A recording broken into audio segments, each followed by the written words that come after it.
La dernière séquence filmée, connue montrant Adolf Hitler, date du 19 mars 1945 et a été enregistrée dans la cour de la nouvelle chancellerie du Reich à Berlin.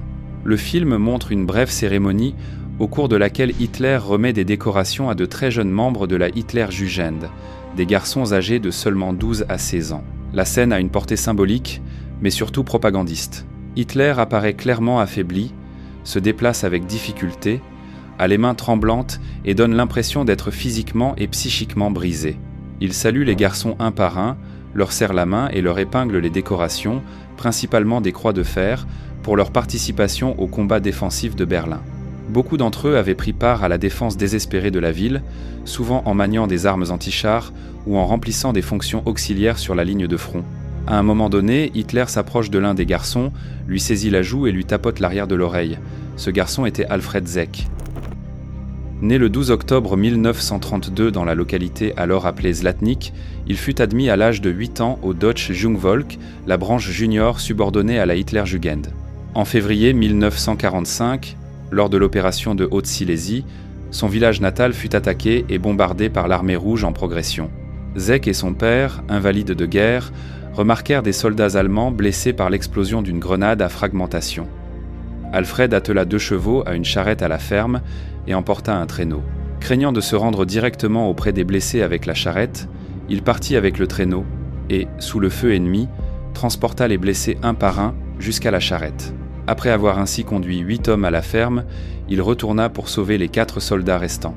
En tant que petit garçon, je ne réfléchissais pas beaucoup, je voulais simplement faire quelque chose pour les miens. Je ne pensais pas qu'envoyer des enfants au combat était une folie. C'était la guerre. Se souvenait plus tard Alfred adulte lors d'un entretien. Quelques jours après cet événement, un général allemand arriva au village et demanda aux parents d'envoyer le garçon à Berlin afin qu'Adolf Hitler puisse le voir et le féliciter.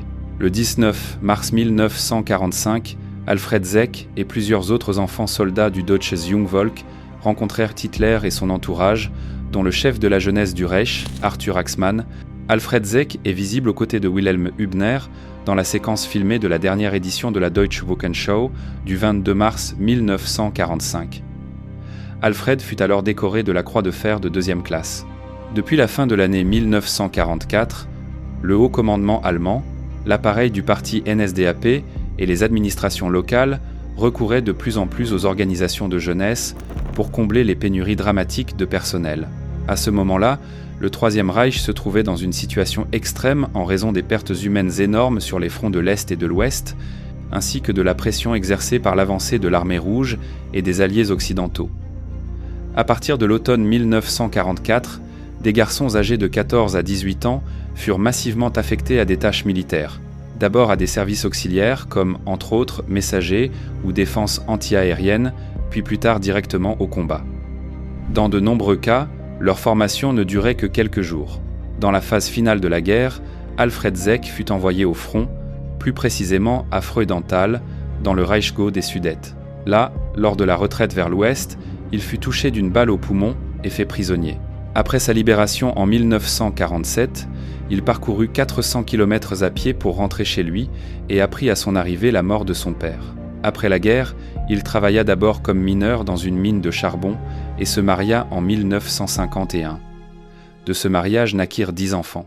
En 1964, Alfred quitta la Pologne populaire avec sa famille en tant que rapatrié et travailla comme charpentier à Hückelhoven, en Rhénanie du Nord-Westphalie, jusqu'à sa retraite en 1982. Il décéda le 13 juin 2011. Hans-Georg Henke était un pilote allemand de la Luftwaffe qui, dans la phase finale de la guerre, devint l'un des plus jeunes pilotes de combat actifs de l'histoire. Il naquit le 9 octobre 1927 et grandit dans les réalités de l'État nazi, où l'aviation militaire jouissait d'un immense prestige et où la jeunesse était encouragée dès le plus jeune âge à rêver d'un service au sein de la Luftwaffe. Comme des milliers d'autres garçons, Henke connut une socialisation précoce dans les structures des jeunesses hitlériennes, puis au sein d'organisations aéronautiques servant de vivier de recrutement pour les forces aériennes. Son parcours vers l'aviation de chasse se déroula à un rythme accéléré, conséquence directe des pertes dramatiques subies par la Luftwaffe à partir de 1943 lors des affrontements avec les forces aériennes alliées. À mesure que les pilotes expérimentés étaient tués ou faits prisonniers, la formation des nouvelles recrues était de plus en plus raccourcie et simplifiée, et des jeunes dépourvus d'une préparation complète au combat étaient envoyés dans les unités de première ligne. Henke suivit une formation au vol à voile et des cours de pilotage de base, puis fut orienté vers une formation complémentaire sur avion de chasse, dans des conditions de pénurie chronique de carburant, de pièces de rechange et d'instructeurs. Au début de l'année 1945, alors qu'il n'avait que 10 à 7 ans, Hans-Georg Henke fut affecté à une unité de chasse de la Luftwaffe et commença des missions opérationnelles sur le Messerschmitt Bf 109, appareil qui, à cette époque, était déjà une conception usée, mais qui constituait toujours le principal type de chasseur allemand. Sa participation au combat eut lieu à un moment où la supériorité aérienne alliée était totale et où l'aviation allemande fonctionnait dans des conditions d'extrême désorganisation. Les missions de combat des pilotes mineurs consistaient souvent en de courtes interceptions improvisées contre des formations de bombardiers ou des avions d'assaut, avec un soutien minimal et de faibles chances de succès. En avril 1945, Henke décolla pour l'une de ces missions de combat, qui se termina par une catastrophe. Il fut abattu lors d'un affrontement avec des avions alliés et contraint d'abandonner son appareil. Après un atterrissage d'urgence ou un saut en parachute, il tomba en captivité alliée, ce qui mit de facto fin à sa carrière de combat exceptionnellement brève. Le fait qu'un garçon de 6 ans effectuât des missions de combat sur un chasseur moderne durant les dernières semaines de la guerre était déjà perçu par les Alliés à l'époque comme la preuve de l'épuisement extrême des ressources humaines allemandes. Armin Lehmann était un membre allemand des jeunesses hitlériennes qui, dans les derniers jours de la guerre, servit comme agent de liaison et courrier dans l'entourage immédiat du commandement d'Adolf Hitler. Il naquit le 23 mai 1928 à Munich et grandit dans les réalités de l'État nazi, où les organisations de jeunesse constituaient une partie intégrante du système politique et éducatif. Adolescent, il suivit le parcours standard d'endoctrinement et de formation au sein des structures des jeunesses hitlériennes, comprenant à la fois un enseignement idéologique et une préparation paramilitaire, laquelle, dans la phase finale de la guerre, se transformait de plus en plus en tâches réelles de nature militaire.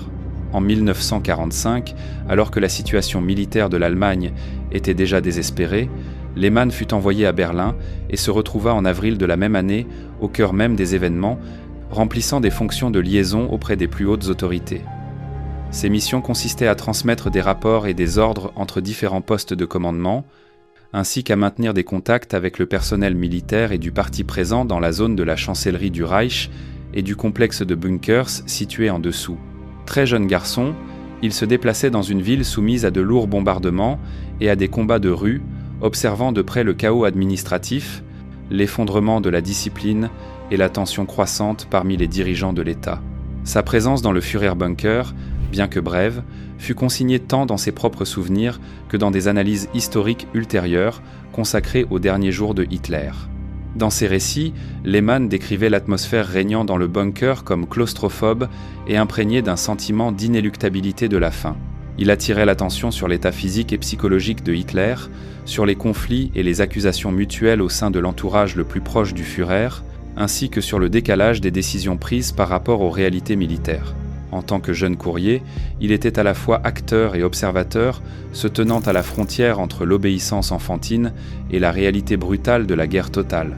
Dans ses descriptions, il soulignait à maintes reprises sa propre désorientation, sa peur et la prise de conscience progressive de l'ampleur de la catastrophe dans laquelle avait sombré l'État, auquel on avait auparavant accordé une confiance sans réserve.